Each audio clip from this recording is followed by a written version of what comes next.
Buenos días a todos, buenas tardes a todos ustedes y todas ustedes. Muchas gracias por hacer parte de este webinario en esta celebración de Roberta Cáceres y el lanzamiento del Tribunal de Derechos de la Naturaleza, el Tribunal Internacional de Derechos de la Naturaleza y Defensores de la Tierra. Para pasar la palabra a Natalia Green, queríamos lanzar oficialmente esta política en este día, eh, el aniversario de la siembra de nuestra compañera de lucha, Alberta Cáceres, una mujer indígena, lideresa de Honduras, que fue asesinada em, por proteger su territorio, por proteger el territorio. Es importante esta oportunidad para nosotros, para mostrar nuestro compromiso, defender a los defensores, porque existe una conexión muy fuerte con la conexión y con la protección, y que yo voy a explicar más adelante en mi presentación. Pero hoy nos estamos juntando todas las voces de los hermanos y hermanas de Roberta en Tegucigalpa. Infelizmente no puede estar con nosotros, pero tenemos un video, nos enviaron un video muy bonito que nos dice mucho más sobre los 10 años de movilización en esta región. Entonces, su última palabra, después de 10 años, finalmente, algunos de los nombres de las personas que mandaron a asesinar a Roberto y que son responsables por su asesinato, sabemos que no ocurrió porque sí existió algo orquestado alrededor, eh, fina- intereses financieros conectados con específicas familias en Honduras, con el gobierno hondureño también y con la connivencia de instituciones internacionales financieras y compañías involucradas en la construcción de la barca. Entonces es una oportunidad para celebrar y apoyar la causa de la justicia, por la justicia y la verdad, por Roberta y por la tierra y también por sus hermanos y hermanas.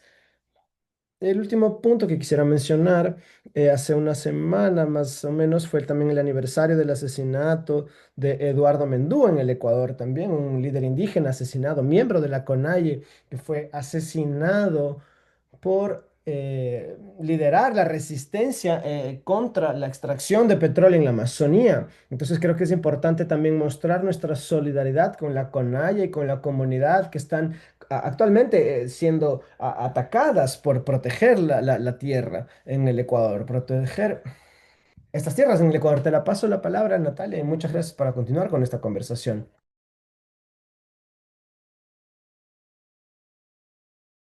Que estoy con un dolor de garganta muy fuerte, así que mi voz está extraña hoy, pero quiero decirles que primero me llena el corazón tenerlos del día de hoy aquí, sabiendo que es un día tan importante, ¿no es cierto? 3 de marzo conmemoramos ya 10 años del asesinato de Berta Cáceres, que como decía Francesco, es un asesinato que marca un hito, ¿no es cierto?, en la defensa del territorio, la defensa de los pueblos indígenas, en la defensa de la tierra.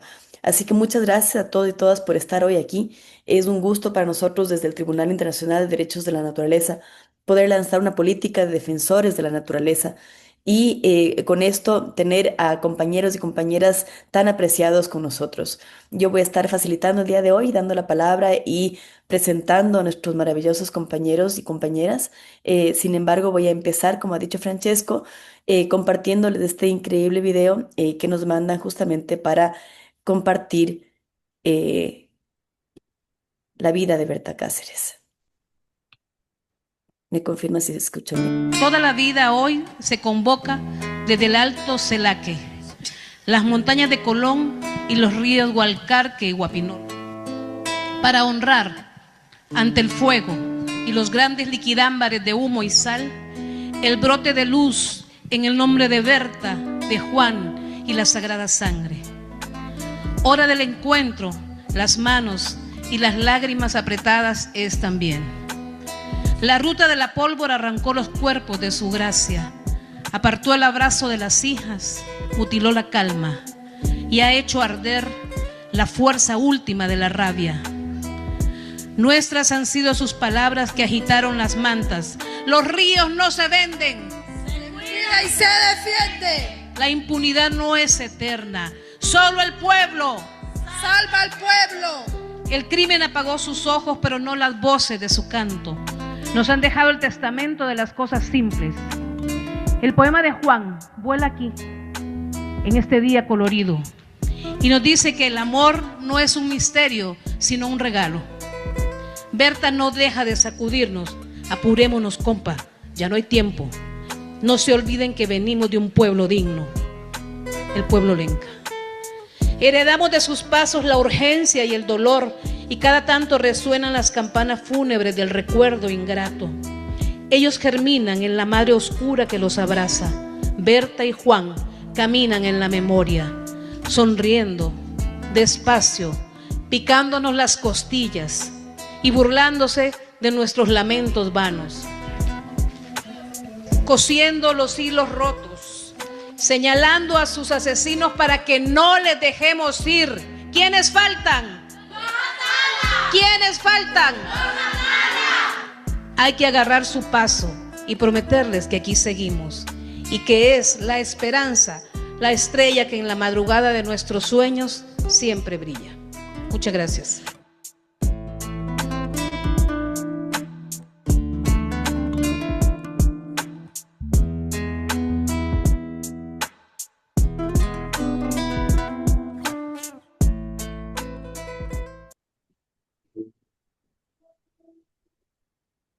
Bueno, y con eso espero que hayan disfrutado este video y quisiéramos brevemente agradecer a Copina, la hija de Berta Cáceres, por estar aquí con nosotros, por estar en este homenaje en donde como Tribunal Internacional muy conscientes de que cuando protegemos el territorio protegemos también a sus guardianes y que estos asesinatos nos duelen a todos y en homenaje a esta mujer tan maravillosa que dio su vida por defender su territorio, queremos entonces hoy escuchar estas voces increíbles.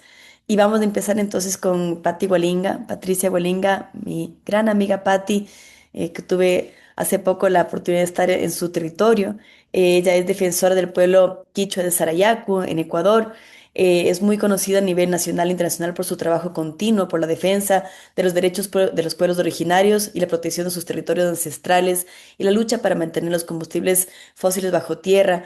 Patti ha sido una persona, no solamente una defensora increíble, Patti, sino que además una persona amenazada también, una persona clave para el reconocimiento y para el juicio que es tan emblemático del caso Sarayaku. Y Patti, creo que no solo es un honor tenerte con nosotros, sino que te admiramos muchísimo y quisiéramos escuchar de ti un poco cuál ha sido tu experiencia como defensora en este día que hacemos homenaje a Berta Cáceres. Buenos días con todos y gracias Nati por la presentación. Sabemos que una de las actividades más peligrosas en la región, en la Amazonía, es defender la naturaleza y sobre todo porque esto se enfrenta a los grandes intereses extractivos. Pues muchos defensores y defensoras han sido asesinados y en la mayoría de los casos estos crímenes quedan en la más absoluta impunidad. Aquí en Ecuador hay que el caso Tendeza, por ejemplo, que no ha tenido, Bosco Bizum, que no ha tenido justicia, se quedan en la impunidad. Por tal motivo, en este día tan especial, quisiera recordar y honrar la vida de Berta, que esta gran mujer, Berta Cáceres, porque se cumple ya 10 años de su asesinato. Ella, como lideresa indígena, fue una defensora del agua, de la tierra, de la dignidad de muchos pueblos y especialmente de su pueblo. Personalmente pude saludarla brevemente en la entrega de los premios Gulmand, cuando ella estaba recibiendo los premios Gulmand. Y nunca imaginamos que un tiempo después su vida fuera llevada de una manera tan vil. Su temprana partida nos ha dejado una huella que es profunda a todos los que somos defensores, para quienes desde distintos lados estamos defendiendo los derechos de los pueblos indígenas y de la naturaleza. Su vida nos recuerda que la defensa de los derechos humanos no se puede separarse de la defensa de la naturaleza, y que no se puede estar hablando de justicia, de derechos humanos, si realmente no hay una justicia ambiental. Es necesario recalcar nuevamente que los pueblos indígenas tenemos un conocimiento profundo sobre la naturaleza. Ese ha sido nuestro don, ese ha sido nuestra universidad. Para nosotros todo es viviente. Y por eso es entendible cómo Berta defendía el río Hualcarque. Ellos nos enseñaron el significado de los ríos vivientes, porque para el mundo indígena el río es viviente, porque ahí hay especies que no solamente son pescados o anacondas, como en la Amazonía, sino que tienen esa memoria que es sagrada, esa vida que fluye y que genera abundancia, y que no se puede atropellar ese derecho de ese río, que muchas veces ahora lo vemos atropellado. Esta es una voz que viene desde los territorios. Es una lucha donde prevalece la vida en un contexto donde el planeta se encuentra sumido en una crisis total. Especialmente actualmente estamos sumidos en una crisis total. Los pueblos indígenas tenemos cultivado y cuando lo perdemos, yo digo, ahí sí dejamos de ser indígenas. Cuando perdemos y empezamos a negociar el territorio, ahí ya no podemos decir yo soy indígena, porque nuestra esencia fundamental es el respeto y el amor al territorio. Y es ese respeto y ese amor que permite que el territorio siga existiendo para las futuras generaciones. Entonces, ese es el pensamiento del verdadero indígena. Cuando uno es defensora de principios, con principios inquebrantables, como lo fue Berta Cáceres, el valor y la convicción de hacer lo que es correcto nos viene desde lo más profundo, porque para nosotros la vida es sagrada en todas sus formas. Y su defensa ya no es solo de los pueblos indígenas, sino la defensa debe involucrar a todo ser humano que vive en este planeta. El asesinato de Berta trataba de dejar un precedente terrible, que era generar el miedo y el caos, y lograr callar todas las voces que en distintas partes del mundo estaban cuestionando un modelo económico que es obsoleto ya, que ya no funciona, que permite que hayan guerras, donde se están peleando todo mundo, donde hacen prevalecer una economía que ya no funciona por encima de la vida. Y ese es el modelo que nosotros estamos cuestionando. Y ese es el modelo que nosotros decimos tenemos que romper. Ese paradigma ya no funciona. Tiene que haber nuevos paradigmas que funcionen y que hagan que la vida continúe con dignidad. El asesinato de Berta de manera tan cobarde nos indigna a todas las defensoras y los defensores.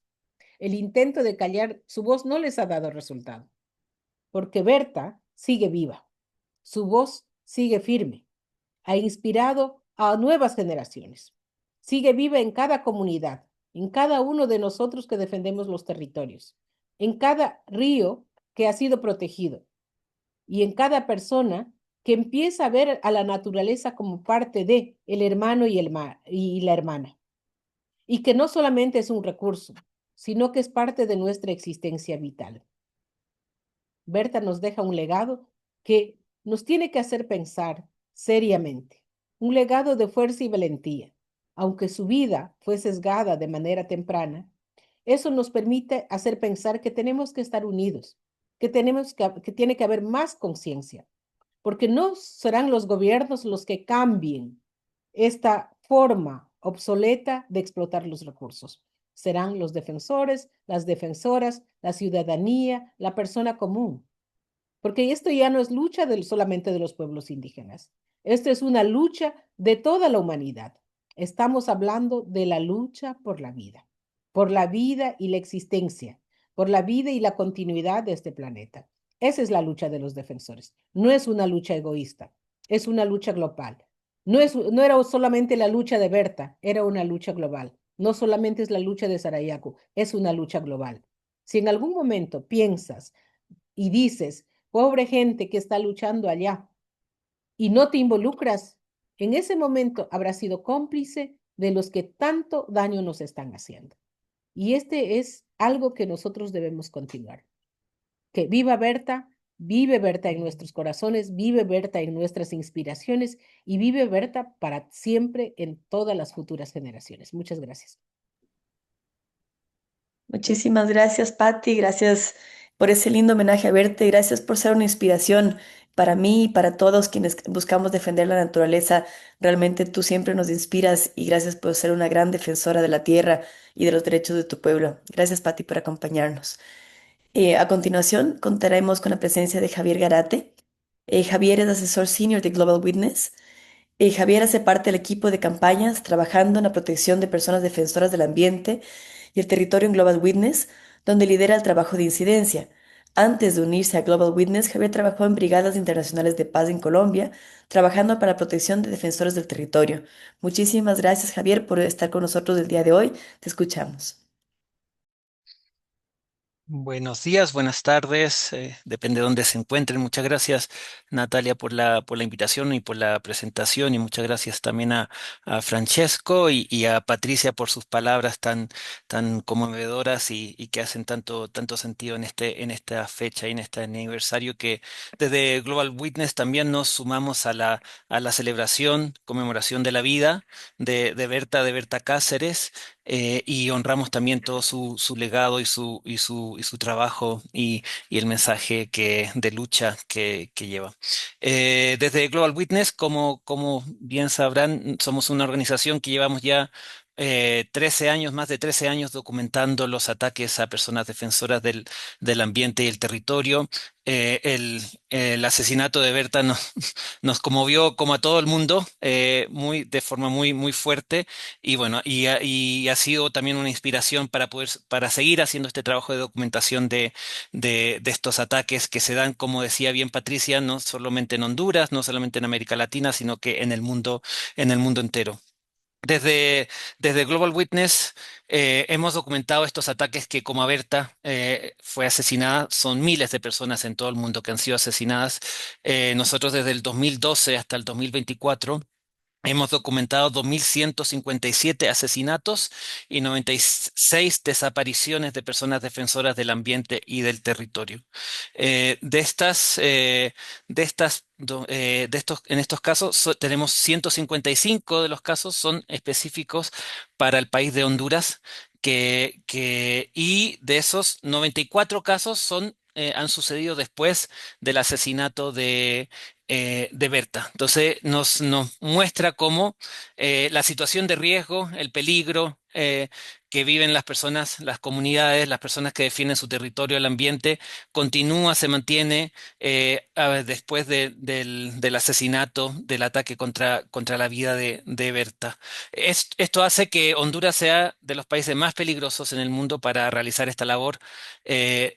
Si lo miramos a nivel per cápita, desde que nosotros llevamos registro, es el país con más casos, si lo miramos en relación a la población de su país. Así que es un país que nosotros vemos en un país recoge y reúne todas las condiciones y todas las dinámicas que nosotros hemos estado documentando y valorando frente al tema de los riesgos que enfrentan las personas defensoras del territorio y del ambiente. Eh, Esto incluye, ¿no? Un modelo económico que destruye el medio ambiente, las comunidades y que ataca a las personas, y un modelo político también que estigmatiza, discrimina, que es racista y que no protege a su población y a las comunidades. Y es así como vemos también que en el caso de Honduras también vemos el fenómeno no solamente de los asesinatos que nosotros venimos documentando hace tanto tiempo, sino que también vemos cómo las amenazas, los ataques también están ligados a un proceso de criminalización a personas defensoras. Esto es un fenómeno que estamos viendo a nivel mundial en muchos países, de cómo se usa en las leyes para atacar a las personas, a las comunidades, a las organizaciones, con el fin principal de silenciarlas, de que no puedan, de tratar de impedir que sigan resistiendo estos proyectos extractivistas, estos modelos económicos, la resistencia en su territorio. Em, También decir, nosotros desde que fue asesinada Berta Cáceres, hemos documentado 1.210 casos en América Latina. Entonces, esto es un fenómeno regional que se da, y también mundial, de estos ataques a personas defensoras. Eh, En estos 10 años sí hemos visto avances en algún sentido del reconocimiento de los derechos de las personas defensoras del ambiente y el territorio. Creo que Berta fue una luz en ese sentido de poner la atención frente al rol, el legado, el trabajo y la misión tan importante que las personas defensoras realizan. Esto nos ha llevado a que, por ejemplo, en estos últimos 10 años hoy en día contemos con, por ejemplo, con el acuerdo de Escazú, que es un acuerdo que se dedica, que tiene que ver con la protección del medio ambiente y acceso a la información, de justicia, pero que también incluye un capítulo específico sobre personas defensoras. Es muy importante decir que Honduras no ha firmado este acuerdo y se hace urgente que Honduras firme el acuerdo de Escazú para que esté a la par con los estándares y las exigencias que se requieren de los países para la protección de personas defensoras. También contamos hoy en día con un relator especial de personas defensoras bajo el convenio de Aarhus. Es una relatoría con un mandato limitado que esperamos que eso se vaya ampliando y que contemos con relatoría y sistemas más fuertes y sólidos para la protección de personas defensoras.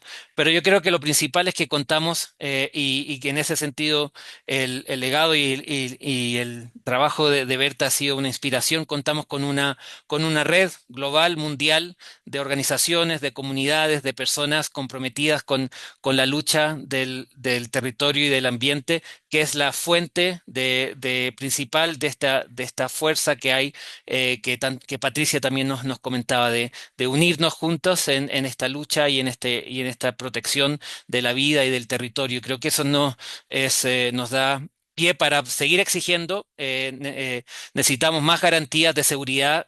Por ejemplo, Honduras cuenta con un modelo de protección para personas defensoras, pero es un modelo de protección fallido que no da respuesta a las necesidades de las comunidades, de las organizaciones en riesgo. Lo mismo sucede en varios otros países de la región. Por lo tanto, necesitamos que Honduras garantice, lo cual no hace en este momento, las condiciones de seguridad de las comunidades, de los pueblos en resistencia.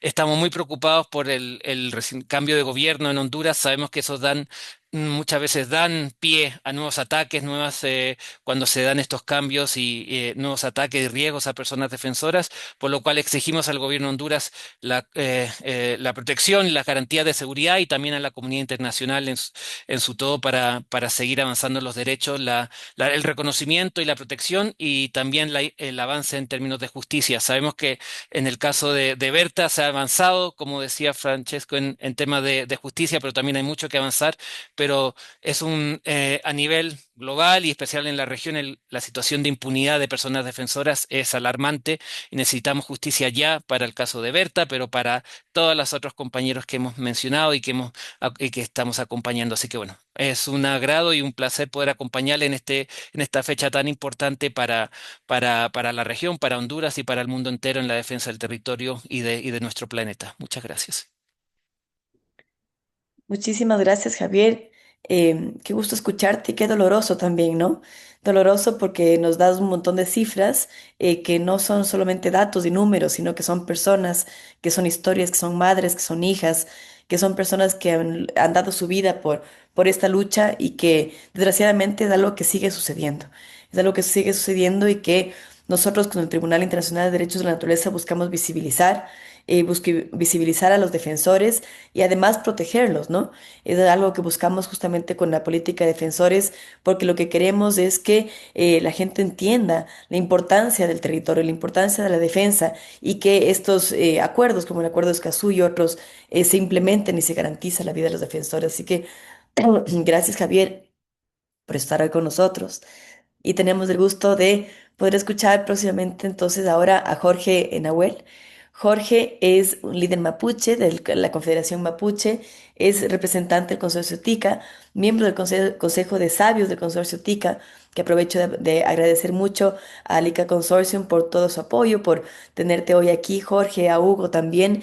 Y además, Jorge, que ha sido una pieza tan clave y tan importante también para nuestros tribunales, cuando pudimos visitar tu territorio y ver todo el desastre de Vaca Muerta, escuchar los testimonios de los mapuches y ahí mismo en tu propio territorio empezó la construcción de esta política de defensores que lanzamos hoy, Jorge. Así que muchas gracias por estar aquí y te escuchamos. Jorge, estás con el micrófono apagado. Si lo puedes prender, por favor. Perdón. No, Gracias, te amigo. agradecía, Pati, por la presentación y además porque nos hayan convocado para este momento tan particular de recordar a una mujer de semejante dimensión como Berta. A la oportunidad también de saludarla a ustedes, queridos compañeros del Tribunal Internacional de los Defensores de la Naturaleza.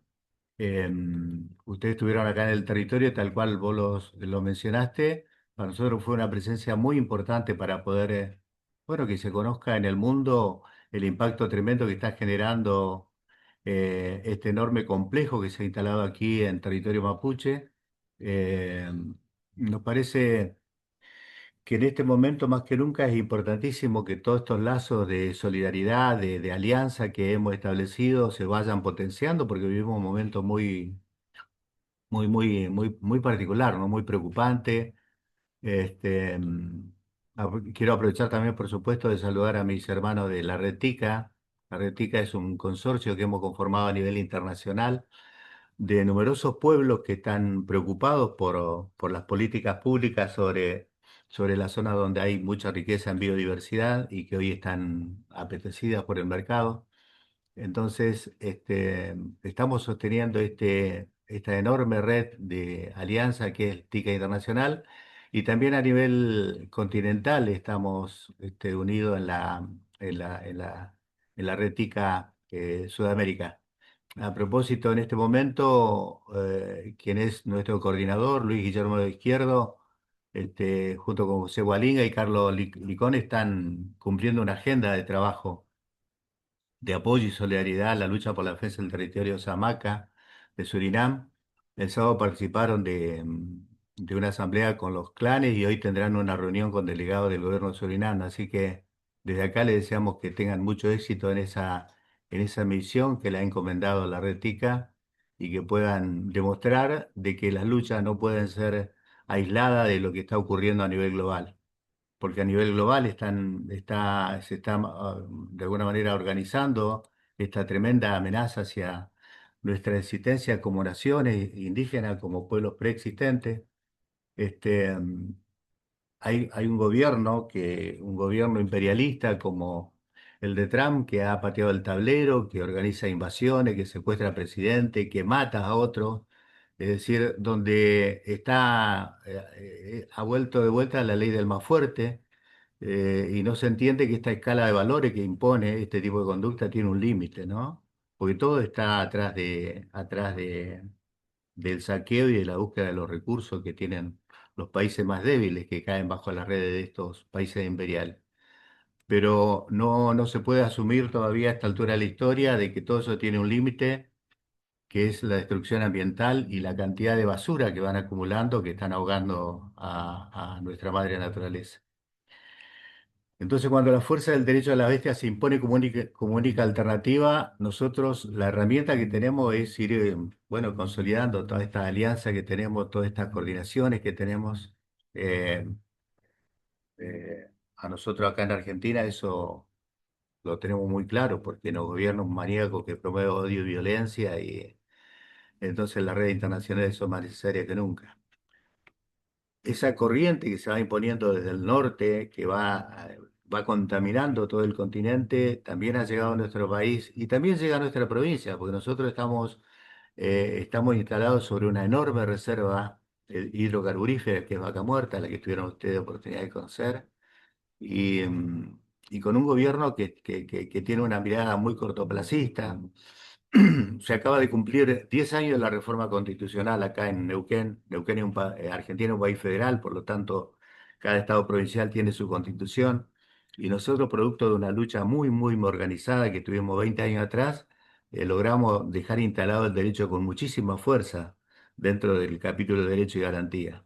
Por lo tanto, el pueblo nación mapuche acá en esta región, en este extremo del continente, tiene una base jurídica tremenda.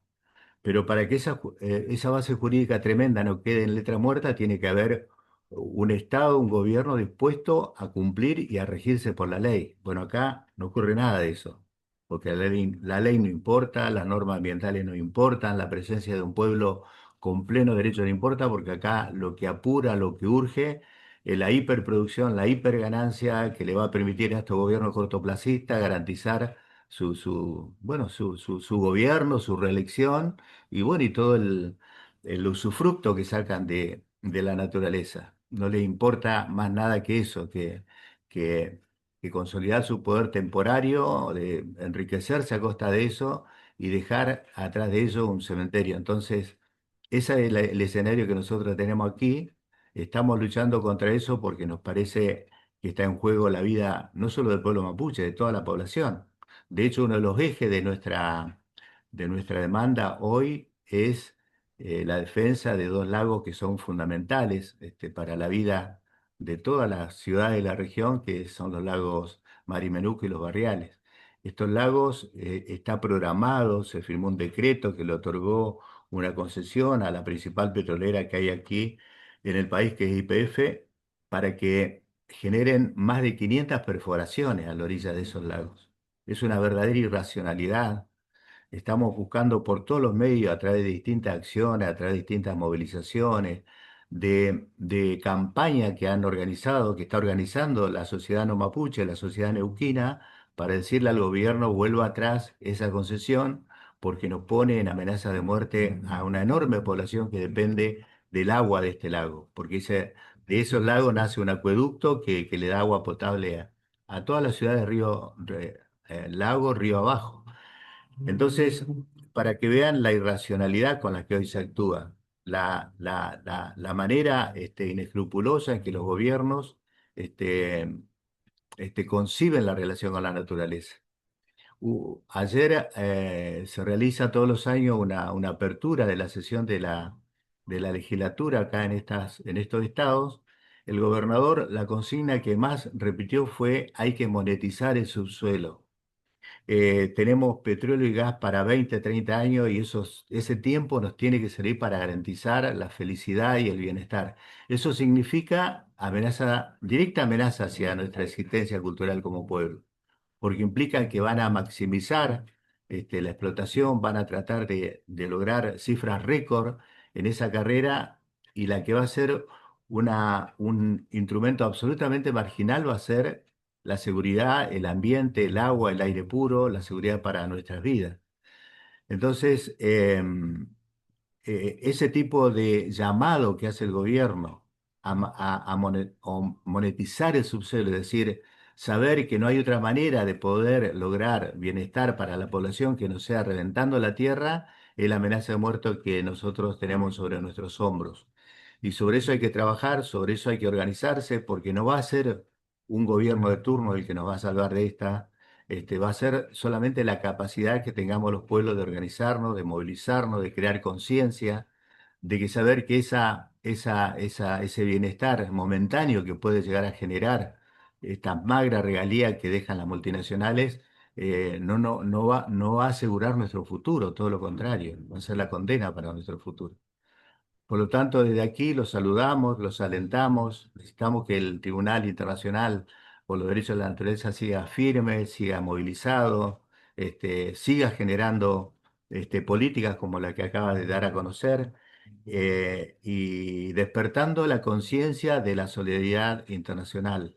No tenemos que sentirnos solos en nuestras luchas. Del pueblo mapuche no se siente solo porque promueve permanentemente alianzas, acuerdos, hermandad con los distintos movimientos sociales, y es lo que nos mantiene hoy firmes ante tanto abuso de poder de los gobiernos de turno. Así que de acá los saludamos, los alentamos a que no perdamos este tipo de contacto, y que nos podamos estar viendo muy pronto, ojalá aquí en nuestro territorio, en cualquier punto que requiera la presencia de nuestra organización y de nuestro pueblo mapuche. Así que un abrazo para todos, queridos compañeros, y gracias por la invitación que nos hicieron. Muchísimas gracias, Jorge. Siempre un placer escucharte y, por supuesto, qué honor el ser compañeros en esta lucha. Eh, Habiendo visitado tu territorio, pero continuando con el tribunal apoyando esa lucha tan importante del pueblo mapuche y la locura que es el fracking y la locura que está ocurriendo en Argentina y en el mundo, como tú mismo lo has dicho. Así que gracias por estar aquí, gracias al consorcio TICA y gracias por ser siempre no solamente un aliado, un luchador, pero un gran amigo, Jorge. Un gusto tenerte aquí. A continuación escucharemos de Francesco Martone. Francesco va a presentar la política de defensores. Francesco es el presidente de la Asamblea de Jueces del Tribunal Internacional de Derechos de la Naturaleza.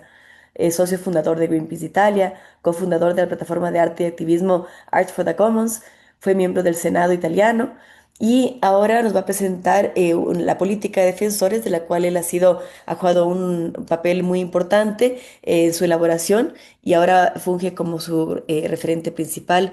Y queremos saber cómo la presentamos, Francesco, y cómo la aplicamos. Así que adelante con la palabra, Francesco.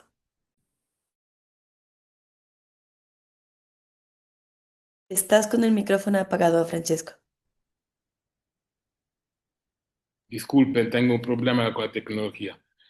Muchas gracias con todos para participar. Yo he preparado, odio los PowerPoints, pero he preparado una pequeña presentación porque el tiempo es un poco tirano y trato de resumir un poco los puntos salientes de esta política. Antes de todo, pero quería destacar que para escribiendo esta política traje mucha inspiración de mi trabajo antecedente con una organización al cual debo mucho, que es Forest People's Program, y también al trabajo que hemos hecho juntos con la iniciativa de Tolerancia Cero, que hoy es representada por Adam, y varias partes, digamos, de la política surgen de la experiencia práctica, también trabajando con pueblos indígenas y defensores y defensoras, y la misma política fue, digamos, anunciada en ocasión del Tribunal Internacional que hicimos a Belém, en ocasión de la Cumbre de los Pueblos, a la presencia del relator especial de la ONU sobre defensores del medio ambiente, que Javier mencionó, Michel Forst, nuestro aliado y amigo.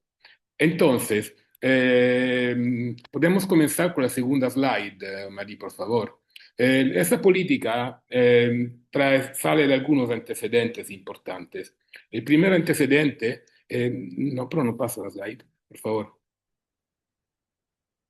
Es relativa a la experiencia que el tribunal tuvo en 2014 con la sesión que que se llevó a cabo en Lima, en ocasión de la cual se denunciaron varias violaciones de los derechos de defensores en Bagua, en Perú, en Belo Monte, y también, digamos que ese tribunal fue funestado por la noticia del asesinato de José Tendén Santún, defensor shuar, contra la minería del Cóndor Mirador, que fue asesinado antes de llegar a Perú para testimoniar frente al tribunal.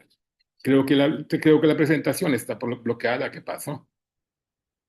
Ah, entonces, no, pero sí, ok, no, pero entonces, en ocasión de esa tribunal se emitió una primera sentencia en la cual se destaca la importancia de proteger y defender los defensores de la madre tierra, el derecho a defender y también la responsabilidad de estados y corporaciones para asegurar un ambiente, digamos,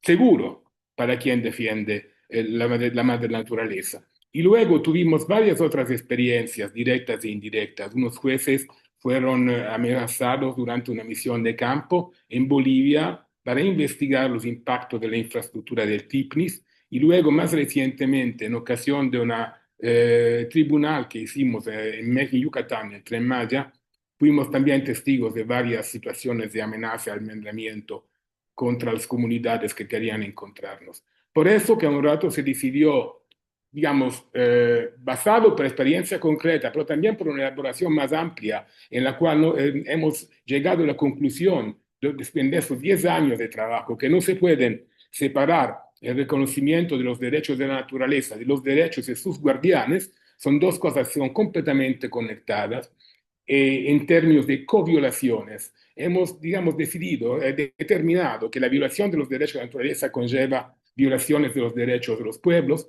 y las violaciones de los derechos de los pueblos conlleva violaciones de los derechos de la naturaleza. Entonces, pensamos que era necesario tener, digamos, directrices claras, no solamente en términos de cómo respetar y judicializar los derechos de la naturaleza, pero también cómo el tribunal se puede comprometer en términos de protección de los defensores.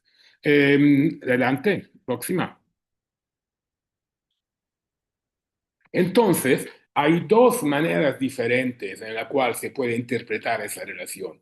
Una relación en positivo, porque las comunidades y pueblos y organizaciones actúan como guardianes de la naturaleza, pero también porque en muchos casos, la mayoría de los casos, son los mismos que llevan y representan la naturaleza frente al tribunal. Entonces, esta situación doble, digamos, presenta algunos desafíos particulares en términos de cómo el tribunal se puede comprometer a apoyar y proteger y defender los defensores en sus territorios, pero también cómo asegurar que cualquier organización, defensor, individuo, experto, testigo, juez que participa en las iniciativas del tribunal, por eso no resulte amenazado digamos, o que pueda correr riesgo por su incolumidad y su vida. Y next, próxima. Y por eso que decidimos, antes de todo, de revisar, digamos, las bases políticas y jurídicas del tribunal. Se decidió de enmendar la convención y de insertar el tema de las violaciones de los derechos humanos de los guardianes como parte, digamos, de la competencia del tribunal, que ahora puede juzgar violaciones de los derechos de naturaleza, pero también violaciones de los derechos humanos de sus guardianes. Next. Próxima. Entonces, tenemos dos tipos de responsabilidad. La primera, como he dicho antes, asegurar que cualquier sujeto que se acerca al tribunal o que participa al tribunal, por eso no resulte amenazado o su vida no resulte puesta a riesgo, o que no se empeore una situación que ya existe antecedentemente de riesgo. Y el segundo, de tener la capacidad también operativa de acompañar, de apoyar defensores de riesgo. Claramente, en ese caso, el tribunal no tiene su capacidad propia de hacerlo y por eso que estamos construyendo alianzas con organizaciones que lo hacen, como la Iniciativa de Tolerancia Cero. Esperamos también con Global Witness y otras, porque queremos también crear, digamos, una comunidad de sentido, de experiencias comunes, en la cual la experiencia de trabajo del tribunal puede apoyar la experiencia de trabajo de comunidades y organizaciones que defienden o apoyan defensores y al revés. Next. Entonces, digamos que todo el ecosistema de protección y defensa de los defensores del tribunal está anclado en tres pilares: la convención, la política de los defensores y las herramientas operativas, el toolkit, la caja de herramientas, que es todos los pasos que hay que poner en marcha para organizar un tribunal. Y desde el comienzo queremos asegurar que se haga una evaluación de riesgo para después poner en marcha todas las medidas, digamos, necesarias y precaucionales en el curso de todo el despliegue de todo el proceso del tribunal. Y también ahora estamos digamos, elaborando las reglas de procedimiento del tribunal, donde también se va a anclar la política de defensores de la naturaleza y de los territorios. El próximo. Entonces, la política de defensores, digamos, tiene tres pilares centrales. El primero, el que reconoce el papel fundamental de la comunidad de los guardianes, defensores y defensoras. Y segundo, que se reafirma el compromiso a apoyar y contribuir a la protección de defensores y defensoras. Y la tercera hemos detallado algunas metodologías para prevenir riesgos de amenaza y hostigamiento para quien participa a las actividades del tribunal mismo. Y en esto agradezco a Maxi Mendieta porque nos ayudó también a revisar parte de esa política. Aprovecho para decir que es un documento en continua revisión. Ahora estamos aprobados, pero seguramente en un tiempo vamos a hacer una evaluación para ver si hay que ajustarla y contamos con la contribución y el apoyo de todos los expertos o los compañeros con los cuales estamos conversando. Próxima. Entonces, el primer punto es reconocer el derecho a defender la madre naturaleza en los territorios. Nosotros también tenemos una política de tolerancia cero contra cualquier tipo de amenaza y invitamos gobiernos y compañías, empresas a aplicar una política de tolerancia cero contra cualquier tipo de amenaza, hostigamiento o represión frente a comunidades o organizaciones y defensores y defensoras a nivel individual y colectivo. Es muy importante ese tema de la dimensión colectiva porque los pueblos indígenas tienen derechos colectivos, entonces, al lado de reconocer derechos humanos individuales, derecho a la libertad de expresión, derecho a la libertad de asociación, tenemos también que reconocer los derechos colectivos a la integridad del territorio. Y también pensamos que la estrategia de defensa y protección no tiene que ser holística, tiene que tomar en cuenta varios elementos. Por ejemplo, el caso de Berta es un caso muy emblemático porque la figura de Berta encarna varios, digamos, desafíos. El desafío puesto por el tema del patriarcado, el desafío puesto por el tema de la colonialidad del poder, el desafío puesto por ser defensora de territorio. Entonces, hay siempre que elaborar, digamos, medidas que tomen en cuenta la situación contingente, las vulnerabilidades y digamos, los actores y las dinámicas que llevan a esas vulnerabilidades. Next, próxima. Como dije después, también derecho a la seguridad y la integridad de quien participa. En la política hay varios pasos, detalles que vamos a aplicar, que justamente vamos también a conversar y a elaborar nuevamente con testigos y participantes durante digamos, la preparación del tribunal mismo, investigando cuáles pueden ser los riesgos, si por ejemplo un testigo quiere ser anónimo, y todas esas maneras para proteger, para construir, digamos, un proceso en un ambiente protegido. Próxima, por favor. Y hay también todas las disposiciones operativas, como he adelantado, ¿no? Un proceso de evaluación de los riesgos potenciales, cómo asegurar la seguridad, cómo acompañar en el proceso de seguimiento, porque a nosotros interesa mucho también ver cómo el tribunal, por ejemplo, puede amplificar denuncias, puede amplificar actividades o iniciativas en apoyo o en defensa de los testigos o de las comunidades después que llevamos a cabo una sentencia. Y a mayor razón, si en la sentencia también hay algunos dictámenes que tienen que ver con la defensa de la protección de los defensores. Próximo. Por fin, la misma política hemos pensado que podría ser también un manual a disposición de las organizaciones y comunidades y que se apelan al tribunal o que participan en nuestras actividades. Entonces, al final de la política hay una lista de organizaciones que trabajan apoyando a defensores con contactos, una lista de contactos de organizaciones internacionales, relatores de la ONU y otros, y una lista de enlaces de manuales, digamos, de aprendimiento y formación a la protección y a la evaluación y prevención de riesgos para las comunidades. Entonces, digamos que una política un poco anómala, porque tiene una parte que una posición política del tribunal, otra que una parte más operativa para el tribunal, y una parte más de insumos que queremos compartir con nuestros aliados y socios. No, creo que estamos casi terminando. La última creo que sea, sí. Entonces pueden encontrar, digamos, la política en inglés, en castellano, accediendo al QR code de la Digital Library en la sección de políticas del tribunal. Creo que eso es todo. Claramente estamos a disposición para cualquier profundización o pregunta o inquietud.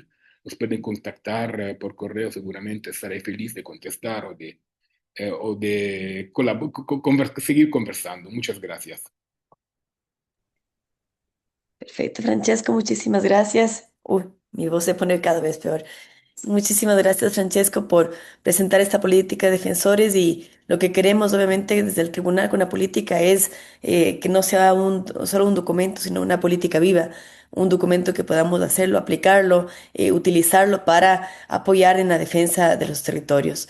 Así que muchísimas gracias, Francesco, por tu presentación y vamos a escuchar ahora a Adam Lum. Adam es de la iniciativa Tolerancia Cero.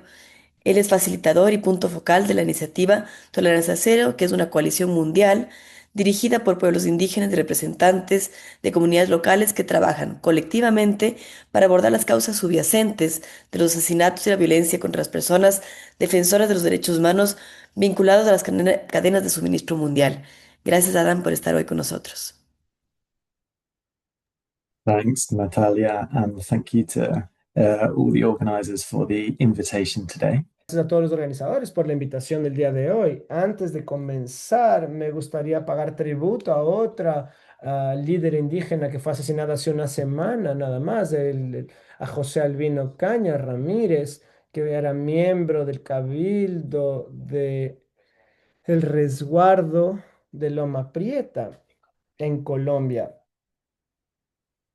Sí, esto es nada más un recordatorio para Natalia, para Javier, de lo que ellos estaban hablando el día de hoy, que estos asesinatos continúan ocurriendo y recordarles la urgencia del trabajo que estamos todos realizando.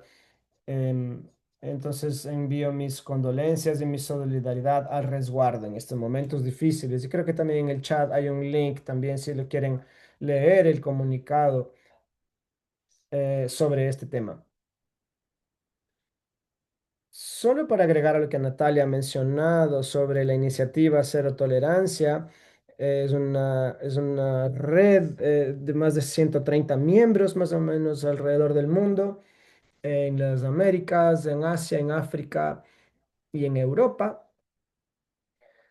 La red hace algunas cosas diferentes, como empujar a las empresas también a desarrollar políticas de cero tolerancia. Uno de las personas que es parte de la coalición es la intención de compartir conocimiento, ¿no? De lo que voy a hablar rápidamente, ¿no es cierto? La protección colectiva, de qué se trata, por qué es importante y por qué también recibimos el aporte de donantes también, ¿no? Es muy importante.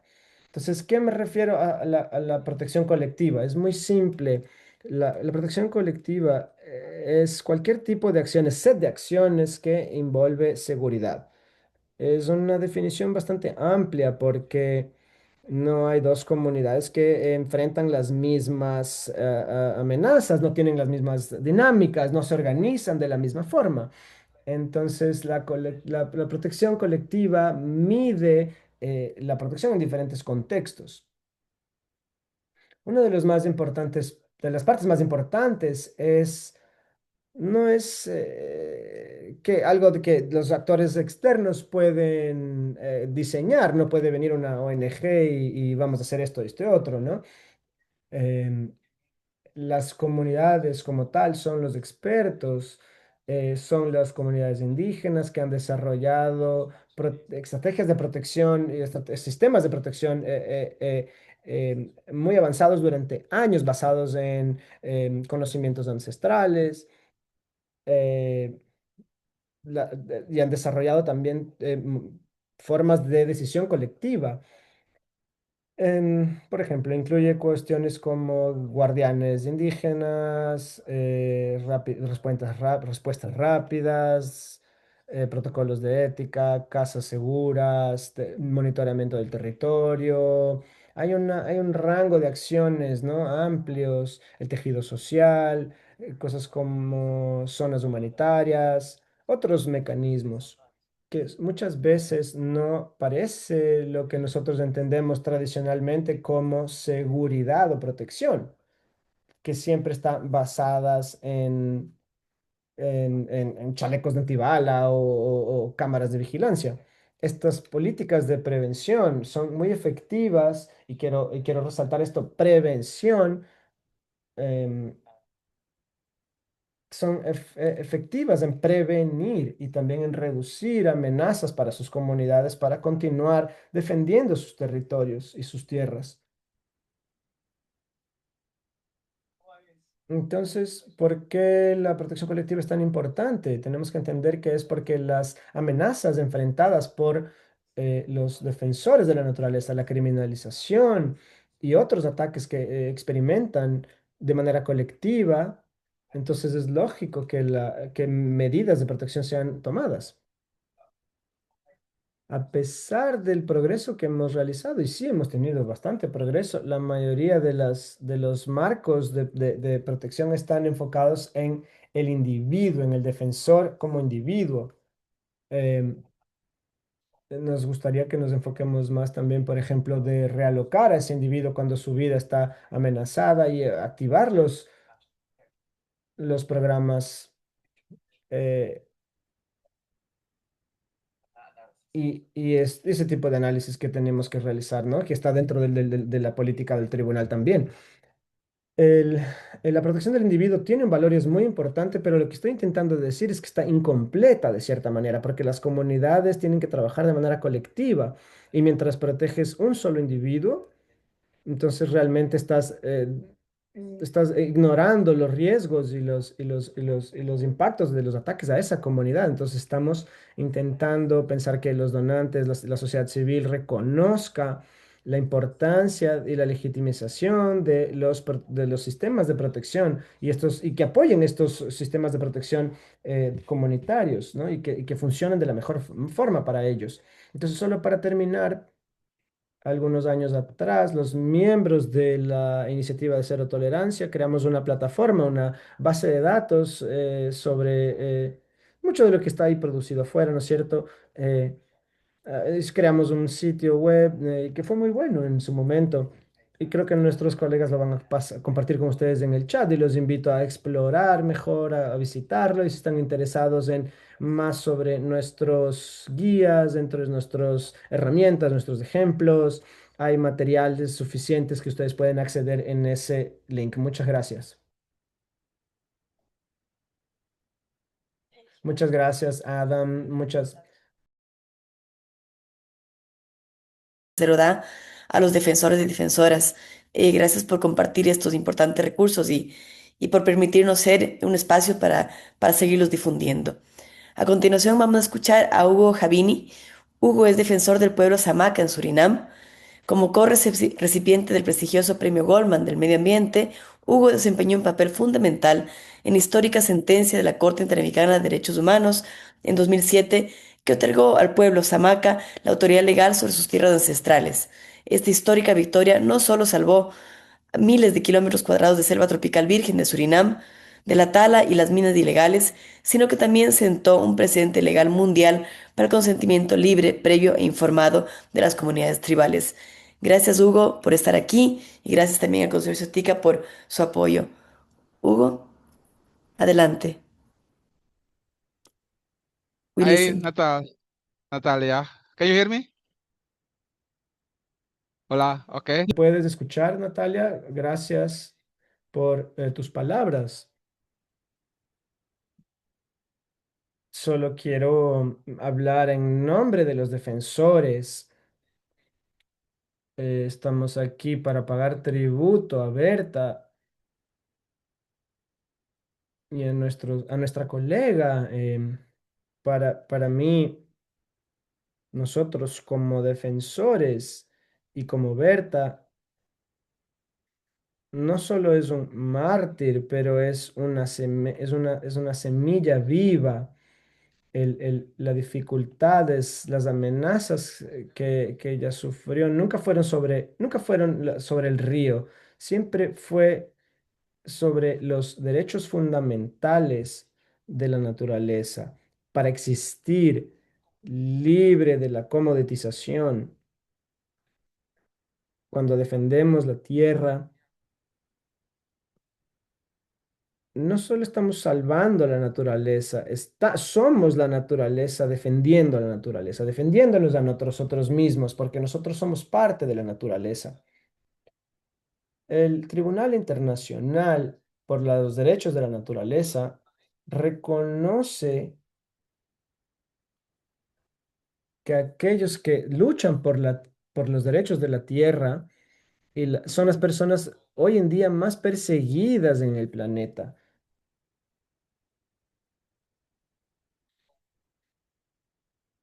Entendemos que nuestras vidas están en riesgo cuando estamos caminando. Siempre tenemos que mirar hacia atrás para ver si nos están siguiendo o no. Si no, si podemos hablar libremente en el día a día, en hablar sobre los derechos, ¿no?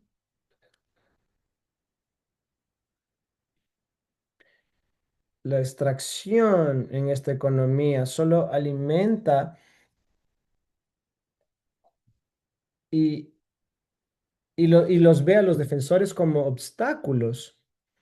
Nosotros protestamos contra ese tipo de desarrollo económico. Entonces somos vistos como enemigos. Vemos un padrón global de vigilancia y de amenazas físicas para silenciar nuestros conocimientos ancestrales y nuestras comunidades.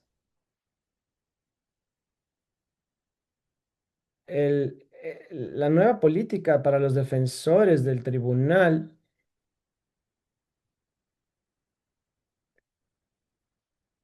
más allá de reconocer los derechos humanos, reconoce también y protege también a los defensores.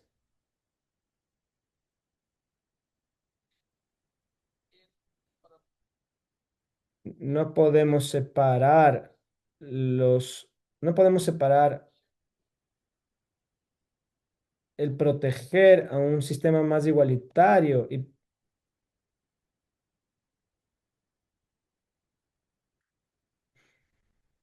estos proyectos tenemos que entender que no afecten a nuestras vidas, avanzando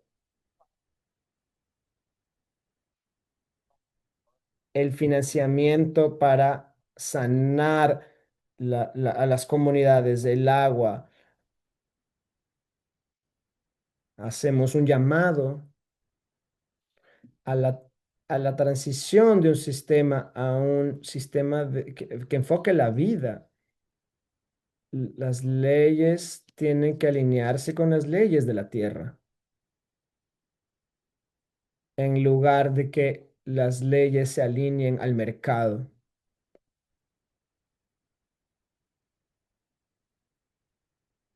Les pido disculpas, estoy perdiendo la conexión de Hugo. Entender que las montañas, los ríos y las florestas tienen también derechos dentro de una. Esta fue mi presentación corta y para pagar tributo a Berta, nuestra colega Berta. Muchas gracias. Muchas gracias.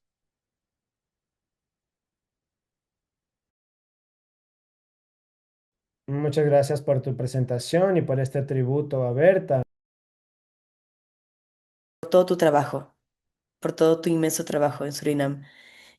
A continuación, vamos a responder algunas preguntas que nos han estado dejando en el chat antes de que le pueda dar la palabra a Francesco para que podamos cerrar. Pero principalmente hay una, Jorge, que te la puse en el chat, que los colegas preguntan cómo se puede apoyar a la Confederación Mapuche, a los mapuches en general, para luchar contra el tema del extractivismo. Te doy la palabra, Jorge, para que responda esa pregunta y hago una invitación a quienes estén en este webinar para que puedan colocar sus preguntas en el chat o en el Q&A. Adelante, Jorge. Gracias, Nati. Bueno, la cuestión acá lo que se conoce como vaca muerta en este extremo del continente no difiere mucho de lo que ocurre en otros territorios, ¿no? Donde hay un total abuso de poder de parte, fundamentalmente de una alianza, que se respaldan y van creando todo un blindaje, uno con el otro. Porque no existe una multinacional que llegue, imponga todo su poder, destruya territorio, rompa con toda la institucionalidad mapuche, no respete las normas ambientales, sino hay un Estado que lo legitima. Porque el primero que le abre la puerta es la política pública, la del gobierno local. Eso es lo que pasa acá en Neuquén. Hay un gobierno que le está entregando concesiones abiertamente, porque el dueño constitucionalmente del subsuelo es el Estado provincial. La empresa YPF es una empresa del gobierno nacional y están absolutamente coordinada para generar este ingreso a los territorios sin ningún tipo de pudor y sin ningún tipo de control ni fiscalización. Pero después hay un tercer actor que es el que completa un poco toda esta complicidad para todos estos abusos que se están cometiendo, que es la justicia. El Poder Judicial es un poder que actúa de una manera expeditiva cada vez que hay una acción mapuche atrás de una medida cautelar de la empresa, atrás de una medida de amparo de la empresa para que permitan trabajar. Y hay todo un aparato montado, un aparato sostenido por las nuevas leyes que está emitiendo el Gobierno Nacional de Argentina, por el cual se crean todo un sistema de prevención y de represión coordinado entre el Gobierno Nacional y el Gobierno Provincial. Entonces, toda esta complicidad institucional es la que permite todos los abusos que hoy se están cometiendo. A nosotros nos está costando tremendamente impedir que entren a explotar a orillas de los lagos Marimenuco y Los Barriales, que es hoy el centro o el epicentro de todo este abuso. Nos está costando porque hay una permanente hostigación, una permanente amenaza y mucha presión hacia la familia de la comunidad para sobornarla económicamente. Porque cuando ellos no pueden, por temor a generar esta represión, que genere conmoción pública, que pueda tener algún tipo de trascendencia internacional, comienzan a apelar también a la otra herramienta que utilizan las multinacionales, que es poder comprar, sobornar, chantajear a los miembros de la comunidad. Y el Estado, que debería estar ahí interviniendo, es el que de alguna manera genera una actitud pasiva, porque nosotros, por ejemplo, fuimos reprimidos 5 meses atrás violentamente de la Casa de Gobierno donde fuimos a manifestarnos, hubo casi 40 detenidos, porque lo que estamos reclamando es la personalidad jurídica de las comunidades. El Estado no te otorga la personalidad jurídica porque de esa manera le impide a la comunidad tener fortaleza jurídica para reclamar.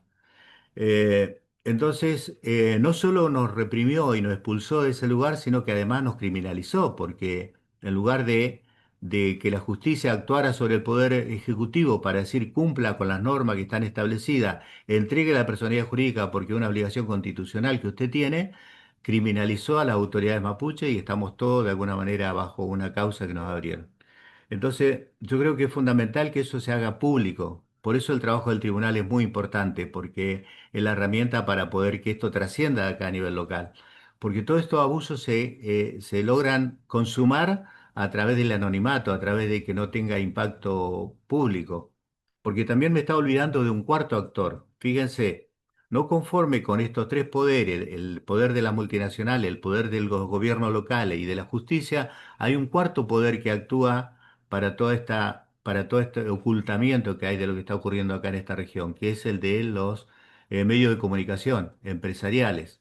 Los principales medios de comunicación, televisión y los diarios locales tienen vedado hablar del conflicto mapuche. Entonces, son medios que están inundados por la propaganda del fracking, tienen enormes inversiones los medios estos, tienen suplementos, tienen especialistas que hablan, tienen columnistas. Entonces se va conociendo solamente un aspecto de la realidad. Y el aspecto que tiene que ver con la demanda del pueblo mapuche o de la sociedad neuquina, porque hoy la sociedad neuquina está tomando conciencia de que el fracking es una actividad que genera crimen ambiental. No tenemos como única herramienta las redes, no solo las redes sociales, sino también las redes que vamos generando con las organizaciones hermanas como la de ustedes. Por lo tanto, creo que lo que hay que potenciar es esa guerra de guerrillas que nosotros llevamos a través de las redes y potenciar la alianza como la que estamos construyendo, para que esto no quede en el anonimato y ellos se salgan con la suya, que es lograr eso, lograr que no trascienda, lograr que no se conozca, que todos estos abusos de poder queden solamente en un conflicto local. Tenemos que lograr trascenderlo y tenemos que también apelar a los mismos tribunales internacionales, más allá de que hoy están muy devaluados justamente porque esta política que está aplicando hoy el gobierno de Neuquén lo aplica el gobierno de Argentina y lo aplica el poder más global que está eliminando todo tipo de instituciones donde uno pueda denunciar.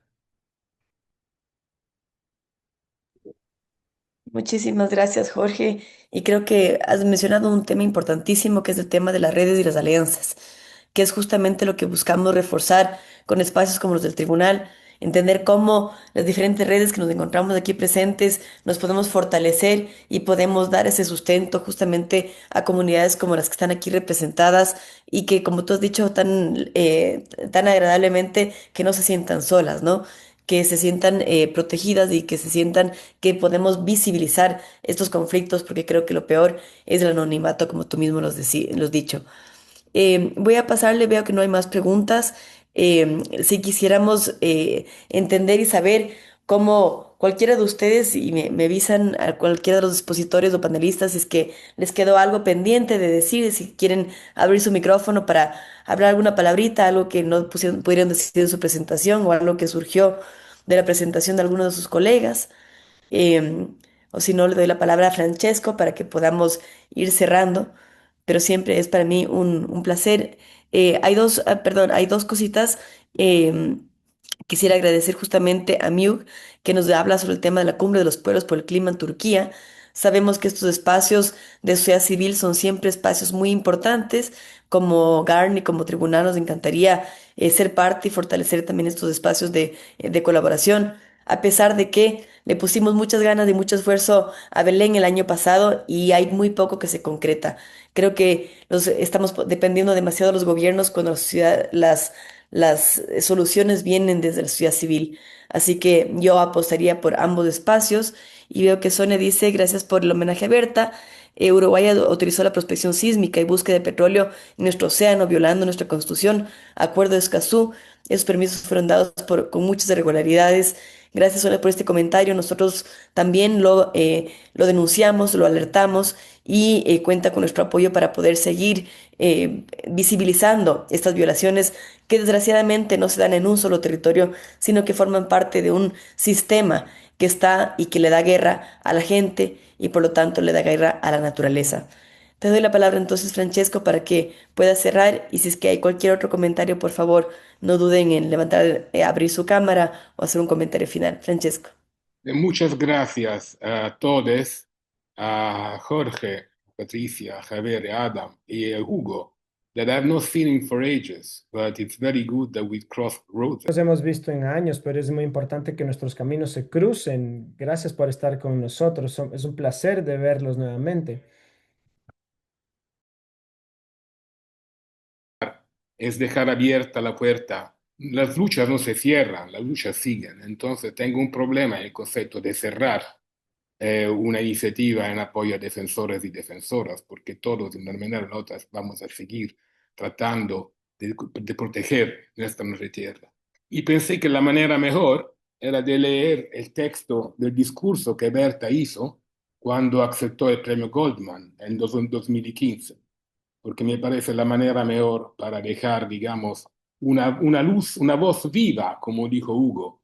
Decimos, no hablamos de la muerte de Berta, hablamos de la siembra, de la semilla que se planteó hace 10 años que sigue floreciendo. Y por eso que quiero cerrarlo de esta manera. En nuestras cosmovisiones somos seres surgidos de la tierra, el agua y el maíz. De los ríos somos custodios ancestrales del pueblo lenca, resguardados además por los espíritus que nos enseñan que dar la vida de múltiples formas por la defensa de los ríos es dar la vida para el bien de la humanidad y de este planeta. El COPIN, caminando con pueblos por su emancipación, ratifica el compromiso de seguir defendiendo el agua, los ríos y nuestros bienes comunes y de la naturaleza, así como nuestros derechos como pueblos. Nuestras conciencias serán sacudidas por el hecho de estar solo contemplando la autodestrucción basada en la depredación capitalista, racista y patriarcal. El río Guacar que nos ha llamado, así como los demás que están seriamente amenazados en todo el mundo, debemos acudir. La madre tierra militarizada, cercada, envenenada, donde se violan sistemáticamente derechos elementales, nos exige actuar. Construyamos entonces sociedades capaces de coexistir de manera justa, digna y por la vida. Juntémonos y sigamos con esperanza, defendiendo y cuidando la sangre de la tierra y de sus espíritus. Dedico este premio a todas las rebeldías, a mi madre, al pueblo lenca, al Río Blanco, al Copín, a las y los mártires por la defensa de los bienes de la naturaleza. Berta vive, vive, la lucha sigue, sigue. Muchas gracias con todos. Bien.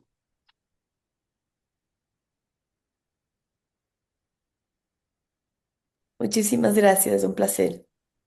Gracias a ustedes, compañeros. Hasta la próxima. Muchas gracias. Bye Adam, Seguimos. bye Hugo.